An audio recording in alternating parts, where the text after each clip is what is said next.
This is a follow-on video from the last video concerning the demographic of people who take part in demonstrations and protests.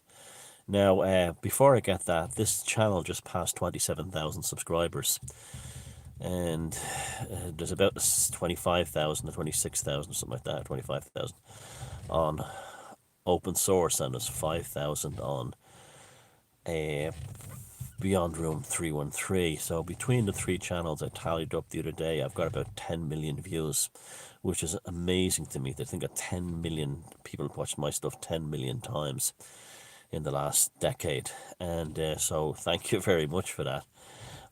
It's this I've never had. I'm getting the biggest numbers I've ever got on videos now.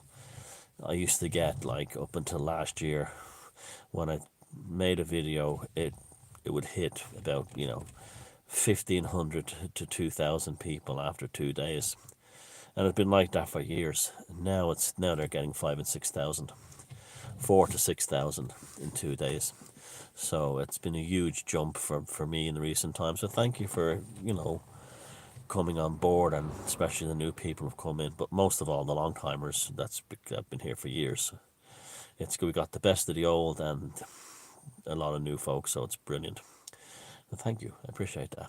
Now, for those of you who have been long-term viewers of my work, you will know that I am very cynical and suspicious of protests. And I'll tell you why, because I had first-hand experience of seeing them being co-opted by the same types over and over again when I was younger. If you look at those people arrested in Hyde Park today, they are predominantly from the manor born, upper middle class, Oxbridge, Socialist Workers' Party people, who come from comfortable, wealthy backgrounds. And you say to yourself, well, why do they do all these protests? Because they don't want the working class doing them. They don't want an honest voice out there protesting. But also, working class people discovered years ago that we were sacrificed by these types. So I'll give you an example. You will find that, say they made 100 arrests today in Hyde Park. 50 of them were the usual rent-a-protester type, Socialist Workers' Party and so on. And 50 of them were people who were genuinely fed up of being locked up and went there for the right reasons, to say, we want our freedom back, I want to go back to do my job as a plumber or a carpenter. You will find that the 50 posh ones won't go to court. And the 50 people who are had genuine grievances will be the ones dragged into court and fined or even given prison sentences. And I've noticed that all the years I've been doing this. The same upper middle class toffs and above. And I've actually known people involved in the protest scene in England that had titles like Viscount this and Dame that. People from royalty. There they are waving red flags. And that's always the reason why these rich kids get involved in old money silver spoon types, get involved in these socialist left-wing protests. It's complex, but it's all interesting. In some cases, they're mentally ill, and it's caused by hereditary STD is passed on. That when their grandpapa Quinton or grandpapa Reginald was on a diplomatic attaché in Tanzania or in Transvaal, those types, they would have sex with servant boys, young Indian servants, Hindu servant boys. They would have sex with young African boys and stuff like that. And they would pick up tropical STDs, or very virulent strains of STDs that are hereditary. So by the time it passes down to Lady Penelope in the Socialist Workers' Party in Cambridge, her skull is so, her neurology is so ravaged by these hereditary STDs, she's insane. So that's the first thing. But there's also that's the first thing. Another one is a hatred of the working classes. And you may think, well, why are they standing there holding signs up? The Guardian reader professing to be the vanguard or the saviors of the working classes. It's a desire to control them. It's like the old Voltaire statement. Those who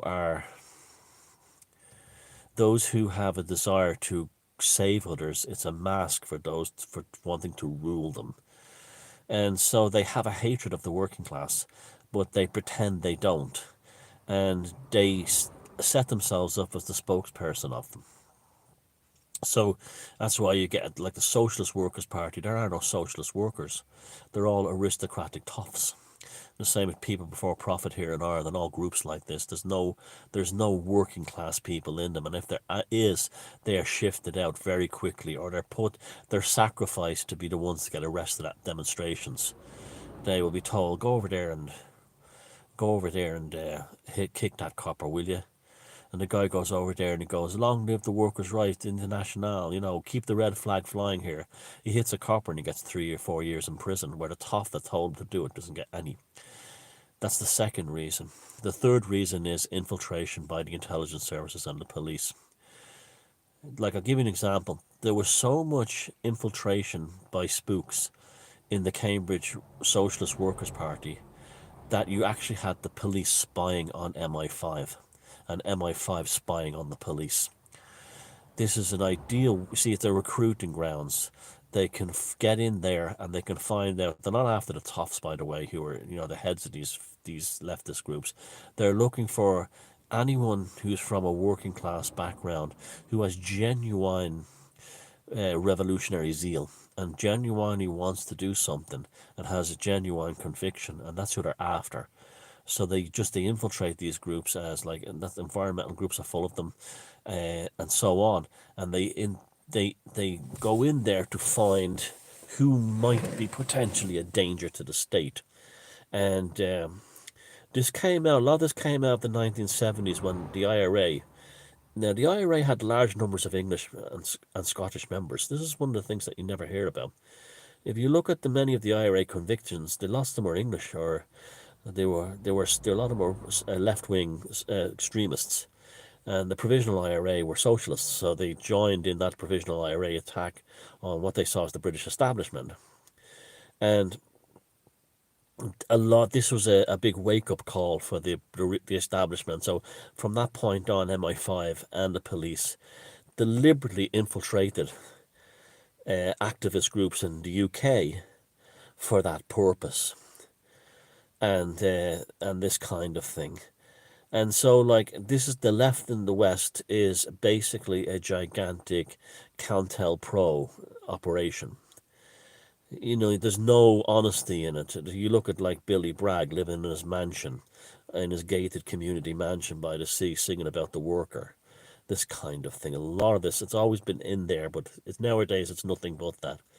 And it's got a multifaceted element to it, but it's in all those elements, whether it's hereditary toffs and royalty with hereditary STDs, spooks and shills from the police and intelligence services, or toffs who want to talk on behalf of the working classes so they can rule them. And there's just like where it's all these whites, like the Southern Poverty Law Centre, it's all whites in that. Do you ever notice that? That's ultimately to rule them. And no matter what, working class people are not safe in any of these organisations. And by extension, protests are the same way too. You had things like Occupy. That was all totally a psychological operation. And all the things in the years in between. Extinction Rebellion. Don't talk like this. That's how they talk, with marbles in their mouth, like upper class English ones with marbles in their mouth. And Greta Thunberg has an upper class Swedish accent. And there's no place for us in there. And we're not safe. We're not safe in there because we'll be used, just like in wars where the officers sat back and the generals, and they sent the poor fuckers from the factories and the mines into the front line to face the machine guns. The same thing model applies there. There's no safety for working class people in any of these movements or these left wing things. You're being used. You're being used as cannon fodder by the elite, by the establishment. And I learned this, I saw this years ago with the Ecology Party in Ireland. There was people who were genuinely concerned about ecological movements, issues, things like heavy metals being poured into rivers from factories, dead rivers like the Tolka River in Dublin was dead. It was just the weirdest thing. It was all the industry that used to be along it, up around Ashbourne and Cabra West. Ashbourne tin box factories and factory made tins for all the biscuit factories along there, and all along the Tolka River. The pollution was shocking. That by the time it reached down towards Drumcondra, there used to be a big sweet factory there, big jam factory, I remember. And all the factories would be pouring their waste into the Tolka.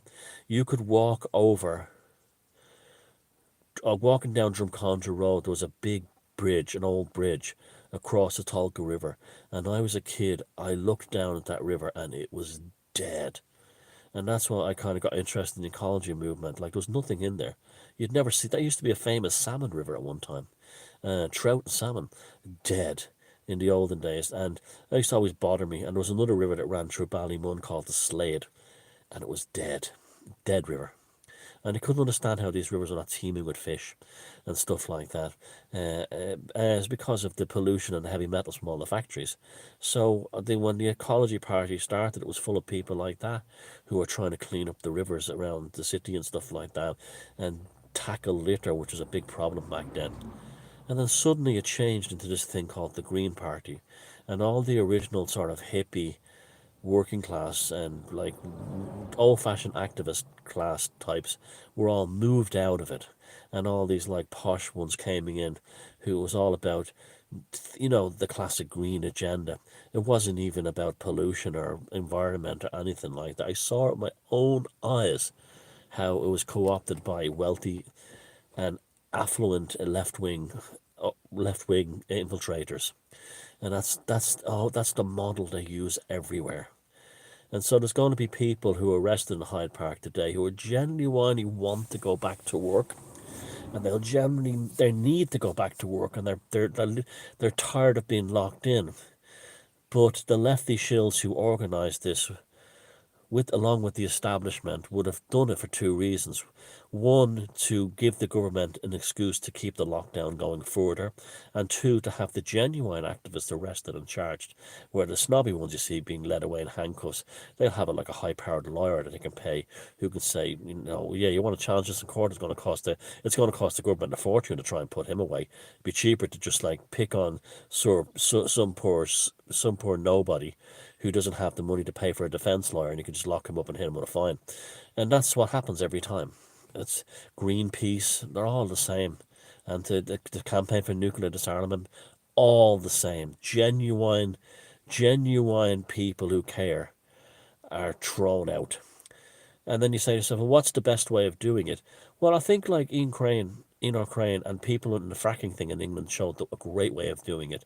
Those daily updates on YouTube, you have to use the tools you have today to just constantly push the facts as they are without being antagonistic towards the police and so on. There's also a certain kind of asshole who loves to get arrested by the police and uploads his picture to Facebook as he's a hero. That'll be his Facebook page, him on the ground with a collar putting cuffs on him because he wants everyone to know he's a hero. Because usually those types are compensating for, they walked out on their wife and kids or something like that, and they're compensating for not being a man in some level by being an activist. You get a lot of that. Don't go on these things. You don't go there, especially if they turn violent. Go home. And I've seen real ones that turned violent. When I was a kid, I stumbled into one between old Sinn Féin IRA activists and the Irish police. And it was around the British Embassy in Dublin, in Ballsbridge, and it was brutal. The cops went in there with batons and truncheons and absolutely beat anyone they saw, even standing around on the street, to a pulp. And if they had guns, they would have used it, or given permission to shoot, they would have. So it's not worth risking your life either. You know, if it's the real nasty thing. The best way that you can protest is to just do it in your own world. You know, like I mean, if you want to break a curfew, you can go out late at night, and people are doing that all the time. You know, fellas, people want to see their girlfriends or their kids that maybe with divorced or something. They're doing it. They're breaking the curfew to do things like that, and that's the best way to do it. And to not like be antagonized by it, not be whipped up to a frenzy by it, and then being sacrificed by it. There's no, you just see like remember the Chicago Seven, Abby Hoffman and all them. They're all upper middle class. It just goes on and on. They're all like the establishment. They're all there to lead you astray and to give you false hope. And the best, like, don't give them reasons to crack down further on you. That I can't express enough. That guy Sanity for Sweden said it all. Eventually, they destroy themselves. That's what happened in the Soviet Union and the Eastern Bloc. The governments became more and more absurd, telling more and more lies, that eventually they couldn't sustain themselves anymore and literally had to walk and leave the government buildings.